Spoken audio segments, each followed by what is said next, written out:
So when Paul Rhodes asked me to talk at this conference, I asked Paul, how many people do you think have heard of KLA? And I think between the two of us, we bet about 5 or 6 people in the audience, but I can have a show of hands. Well, that's more than, I'm quite surprised.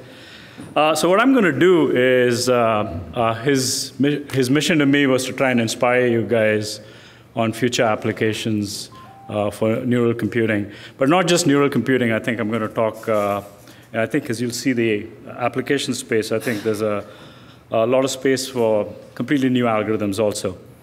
So, but I'm going to have to navigate through a little bit of our company background. And then what I'm going to do is kind of give you guys things kind of in rear view mirror. I'll show you Moore's law up to 14 nanometers.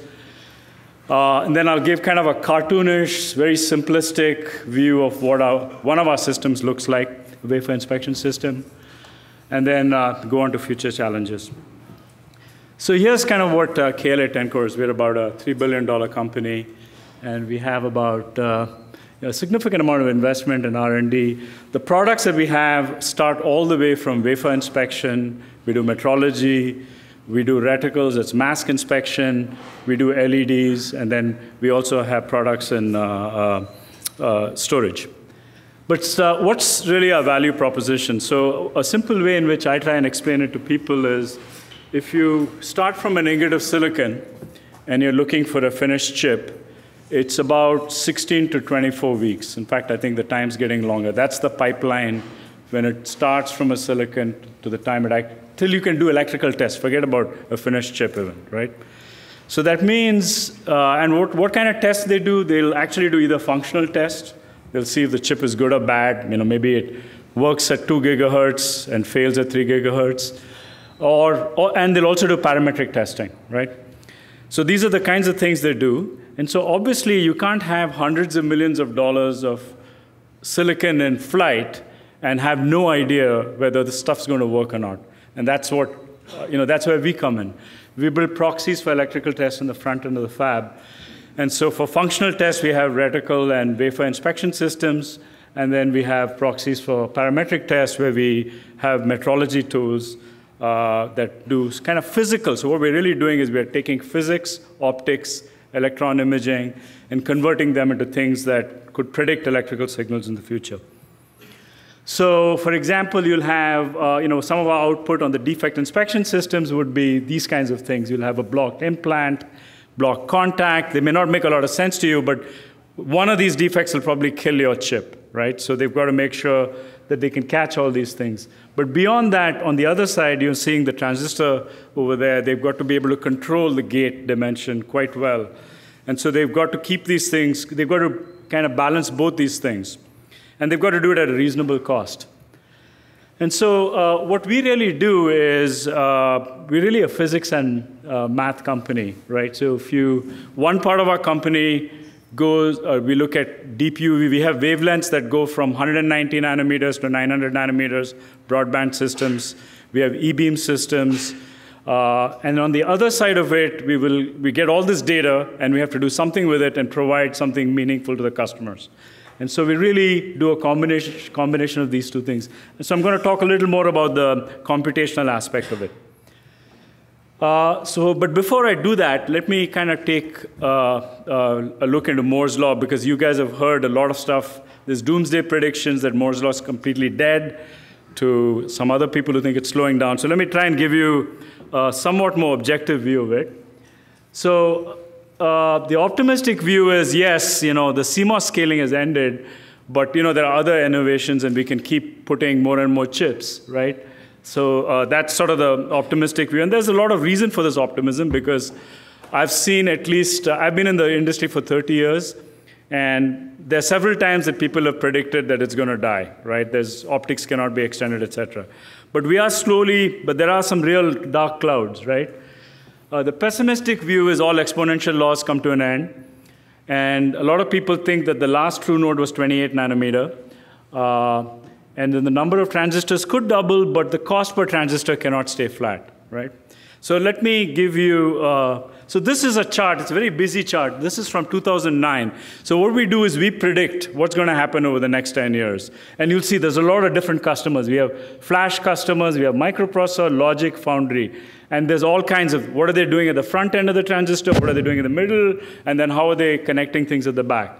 Right? So if you actually look at it, here's where we are. Right? So does anybody have a 10 nanometer transistor today out there in the market? No, Intel's shipping product at 14 nanometer.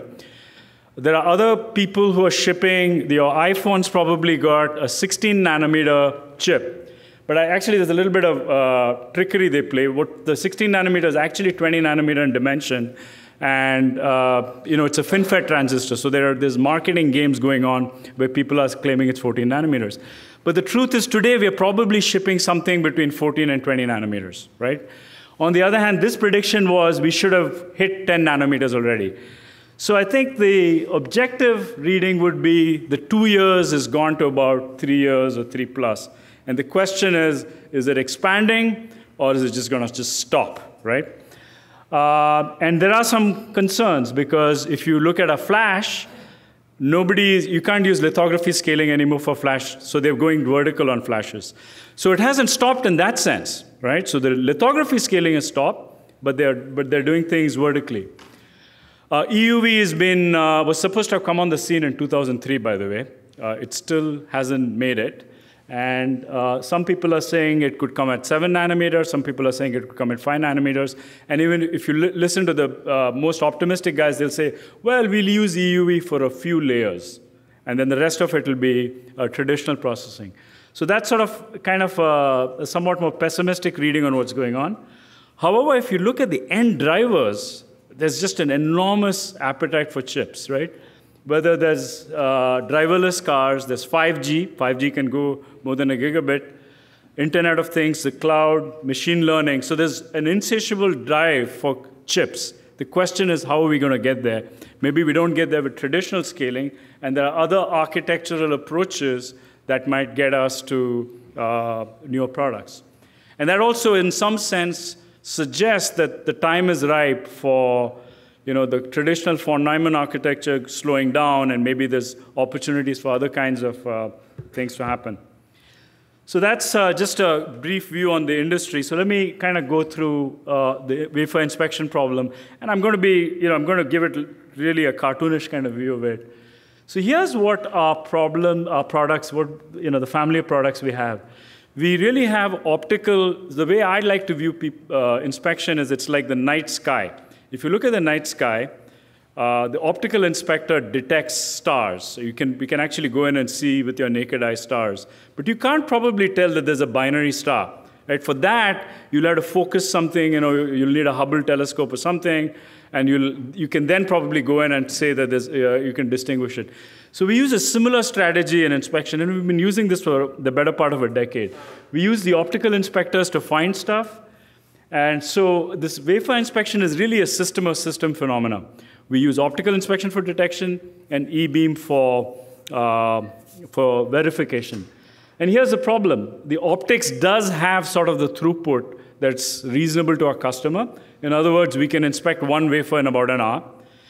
And on the other hand, E-beam, well, it's actually the optimistic number is about thousands of hours per wafer. People are trying to build parallel systems, but because of things like space charge effects, it's extremely difficult to build really a fast E-beam system. So it's really a massive two-way machine learning problem, right? Because I'll get to it and I'll show you when you look at the optical image, you can't actually tell initially whether there's something there or not. So this is sort of the kind of stuff we have to find. We have to find these 10 nanometer defects. So let me put this in a slightly different perspective. That's a 300 millimeter wafer. And today our optical systems have to catch 15 nanometer defects. And they try and catch it with the wavelength of light, which is about 250 nanometers. So try and just imagine that. The wavelength of light is 250 nanometers. We've got to catch a 15 nanometer defect.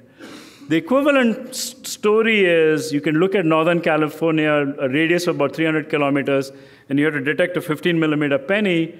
The real challenge is there's probably, once you get into some sort of production, you'll probably have 100 events that are going to kill the wafer if you don't catch it. And so that's what we got to find them in 1 hour. That's sort of the scale of things that we have to do. So what kind of numbers do we have, right? So our optical detection system today, the raw data is actually can produce 50 terabytes. So I can produce you guys 50 terabytes of data in 1 hour. And the data rate's about 50 gigabytes a second. That's about 1,000 high-def cameras running in parallel. And we actually have only one chip to actually scan it. We have a really custom TDI sensor, which we adapted from the satellite imaging guys. But that's the kind of chip we have. We have our own custom chip that produces data at that rates. And then you go to the E-beam verification system, the data is about, you can only consume about 100 to 1,000 defects an hour, right? And so what you've got to do is you've got to be able to do a massive data reduction and find the most interesting things from there, and then take it over to the scanning electron microscope, and then the scanning electron microscope can verify what's happening. So this is sort of, just to give you guys an idea, this is what the E-beam system looks at. You can see it, and unfortunately, our optical system looks like Mr. Magoo. There's very little you can see, at least initially. And so we've got to be able to, train the optical system that this is what the E-beam system cares about. And then later on, once we're in production, we've got to be able to reduce all this data and say, hey, these are the 1,000 events that we care about. So I hope I've convinced you that we've got a pretty interesting problem. But I'm going to show you some of the challenges which are going to make it even more difficult in the future. So here's sort of what our architecture looks like. This is a simple cartoon diagram. It shows that we've got, some image, there's a microscope, there's optics. I haven't shown you this, but our optics really consists of, as I mentioned, the wavelength of light has to go from 200 nanometers to 450 nanometers, and we need an enormous amount of light. So we have something called a laser-pumped lamp that creates a fusion inside a bulb and makes sure that the bulb doesn't explode. So that's the kind of physics that's go into our optics. And then, of course, we have our image computer as the one that does the processing. And then we've got a lot of other things like autofocus systems. We've got to make sure there's no vibrations. Fortunately, these are systems we control, so we do have the ability to sort of co-engineer these systems. But nevertheless, it's pretty challenging. This is one of our reticle inspection systems. So you can see there's a high-powered 193 nanometer laser. There's a high NA 55 nanometer pixel. There's low aberration optics. There's an autofocus system. We have transmission and reflected. And then the rest of it, these things in yellow are really our computation. We essentially ship a supercomputer with every one of these reticle inspection systems. And if you want to buy one of these systems, they're anywhere from $15 to $30 million. And yet they have to be cost effective, because I can guarantee you that almost every one of the chips here has been probably inspected by one of our mask inspection systems. Because if you have a defect on a mask, it's going to show up on every wafer. So it's extremely valuable for them to inspect these masks. So that's just to give you, so let me give you now an example algorithm. And again, now I'm going to switch to wafer inspection. I'm going to just do a very cartoon-like view. This is a very simple thing. One of the nice things on wafer inspection is every die that they print is supposed to be identical. So if your job is to find a random defect, you can just do a comparison between these two. So that's a very simplistic view. But here's a challenge that happens. Because these are semiconductor films, thin films, they're going to have natural variation. When you have variation, you're going to have something called color variation. And this is going to look like as if, and you do see it in cameras, et cetera. But this is a little worse, because what I'm not showing you is you can have a step function become a spike, because you can have a 90-degree phase shift. So you're going to have to tolerate all those kinds of things. In addition to that, we have other kinds of noise sources. We have line edge roughness. We have prior level defects. So when the optical system not only has it got to cope with low resolution, but it also has to deal with a lot of noise in the image. So I'm just taking you through one of the approaches that we used and how we leverage things. This is, by the way, one chip. This is a 65 nanometer design, so that's why I can show you this data. I really couldn't show you anything more advanced than that, because our customers won't like it. And so I'm just zooming into an area. And this is not even a real working chip. It's actually a test chip. And so what we did is we try and leverage EDA design. So one of the good things we have is, because these are all chips that are made, we do have the design. But the design looks quite different than what is actually printed on. So that's, for example, what a design might look like, but what ends up in the wafer is quite different. So what we do is, what I wanted to show you is, we leverage this design, but the way we can leverage it is we have to continuously align the design to the optics. And that's a non-trivial task, simply because the design and the optics don't quite look like each other. Once you do that, you have a lot of other options. So for example, I've now blown up an area. The area that's actually of interest is really the middle part. The stuff that you see here are something known as dummy patterns. And customers put that in simply because if they didn't put it in, they'd have loading effects, and they'll have all kinds of problems in making the chip. So they put all these structures which actually don't have any electrical properties, but they need them there for the chemistry to work out. So if we just did a naive inspection, we'll see that our noise is quite significant. But because we've done this sort of alignment, we're able to segment and go down to lower and lower levels. So that's the kind of tricks we use.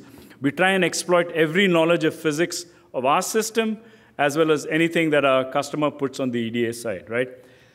So the current system with these kind of things can actually detect 50 nanometer defects with a 250 nanometer wavelength, right? And it's actually much more challenging than the noise that I've shown you here. So and these are some of the kinds of traditional algorithms, I would say. I would say we are a very traditional image processing computer vision company, and we use every trick in the bag to kind of get that done. Now, you can ask me a question whether we've used standard machine learning techniques. The truth of the answer is, for detection and discovery purposes, we have a challenge, because you can't.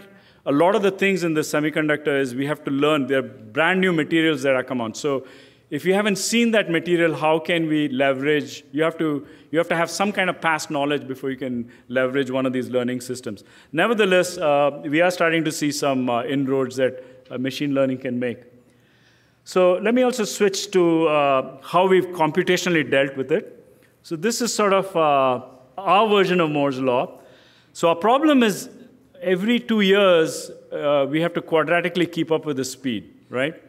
And so that's one of the issue. And then the customers demand this constant inspection time per wafer.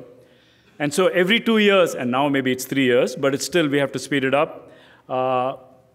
And so the other problem that's happening is the resolution is dropping. The lithography guys play a lot of nonlinear tricks in order to be able to print things. But a lot of image processing really exists in what I'd call linear optical space. You can't play those same kind of tricks. And so we have to come up with a lot more complex algorithms. So not only do we have to speed up our systems every 2 years, but we need more and more complex algorithms, and we have to get cleverer and cleverer at it, right? So here's a kind of view on what's happened over the last 30 years. When I joined the company in 1985, we would work. I was an algorithm engineer, so I'd work with the hardware engineer. We'd put our algorithms in ASIC. That's the way we made it work, because there were no systems that could be fast enough. But because in some sense we've enabled Moore's law, our current systems that we ship are all clustered CPUs and GPUs. So we're using off-the-shelf systems, right? So I would say that our progression has been from 1980 to 2015, we've gotten custom hardware to DSP. But I have to tell you, when I look at the kind of algorithms that we have to look at and the amount of data that I'm going to show you that we have to process, I think we're back to the future, right? We need some novel algorithms. We need some novel architectures. There's just no way around it, right? Because the traditional stuff isn't cutting it. So let me kind of close up with some of the future challenges, right? So here's CMOS logic. You've heard that Moore's law is dead. It's not quite dead. You know, people have seen a way, in the labs they've actually got working transistors to 5 nanometers. And what they're going to do is they'll probably, at the 10 nanometer, they'll go to a taller FinFET. Then they'll go to these things called nanowires. And then they'll go to vertical nanowires. And at this point, they might even use something known as, they won't just stick with silicon. They probably might switch to 3-5 materials. So they need that for mobility and speed. So this is the transistor, right? So the transistor, it continues to evolve. And the question is, the big question is, can they control the variability? They can make one transistor. They can make maybe even 10 transistors. But can they make billions and billions of transistors? And is the variability going to be handled? And you can see the challenge here. So the tricks, I was telling you these lithography guys play tricks. What do? Well, their lithography only allows you to do 193 nanometers. So when I was telling you the last node, the last true CMOS node was 28 nanometer, 45 nanometer, that's the node at which they can actually print the things without playing tricks. So the way they play these tricks is they do double patterning and quadruple patterning. And there's sort of a Heisenberg's uncertainty principle that comes in. So at 28 nanometers, they only had like 5 layers to go between the first thing to the gate level. Now there are like 60 film layers that are going in. And how do they do it? So they have to put all these layers. And so they're able to control the dimension in one axis.